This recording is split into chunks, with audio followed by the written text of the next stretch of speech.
Meski memiliki perjanjian pisah harta, aset-aset milik Sandra Dewi tetap disita, pasca penahanan sang suami, Harvey Muiz yang tersandung kasus korupsi. Sidang keberatan atas penyitaan aset Sandra Dewi pun telah digelar pada Jumat 24 Oktober 2025 lalu. Sandra Dewi tetap bersikukuh bahwa aset yang dimilikinya adalah hasil kerja dan bukan pemberian dari sang suami. Sementara itu, kuasa hukum Harvey Muiz tak memberikan keterangan apapun saat dijumpai para awak media. Permata urgensi untuk pembelian kafling tanahnya, itu uangnya sebagian berasal dari Pak Harvey Muiz.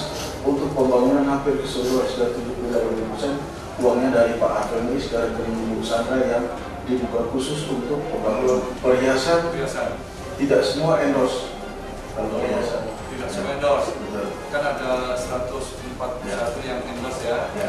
Ada yang memang dibeli sendiri. Yang di luar endorse itu dibeli sendiri, disita juga? Disita. Alasannya? Alasannya kan memang terkait aja. Jadi uang ini karena sudah bercampur di rekeningnya Sandra. Nah, uang ini yang dipakai untuk melakukan jadi hari ini itu kan saksi dari termohon, tapi sebagai termohon dari kejaksaan. Tadi intinya saksi mengatakan atau menjelaskan perihal yang pertama adanya transfer uang dari Harvey Muiz itu kepada Sandra Dewi, Kartika Dewi, dan Raymond Gunawan yang dimana Sandra Dewi, Raymond, dan juga Kartika ini juga sebagai pemohonnya.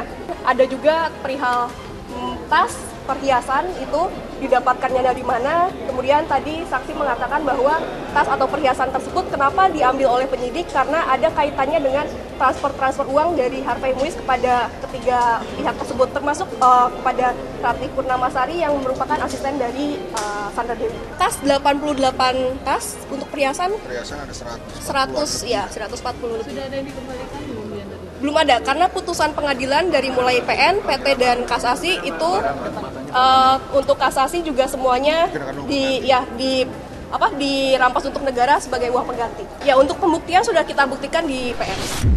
Di tahun 2012 saya memulai yang namanya endorsement, yaitu bentuk periklanan yang menggunakan sosok yang terkenal, artis terkenal untuk mempromosikan suatu barang.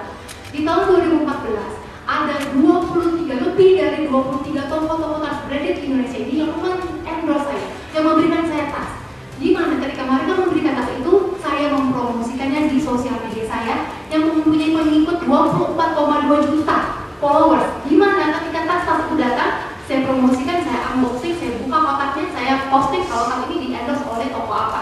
Yang disita itu ada 141 emas. Perhiasan ya? Perhiasan. Cincin, gelang, kalung. Ya, saya menjelaskan karena ini klien saya semuanya kontes yang mulia. Jadi selama 20 tahun saya bekerja, saya pernah menjadi 3 brand ambassador brand emas perhiasan. Ada hal-hal yang dirasa aneh dan juga di saat melakukan penyitaan terhadap tas tersebut, saksi juga penyidik mengatakan atau menanyakan kepada Sandra Dewi dari mana hasilnya, dan dia mengatakan dari endorse. Akhirnya penyidik juga memanggil orang-orang yang disebutkan oleh Sandra Dewi tersebut. Nah, kemudian ada hanya 3 orang yang datang dan memberikan konfirmasi, dan itu juga delay kurang tepat dengan keterangan Sandra Dewi dan juga hasil dari ada anomali kalau bahasanya.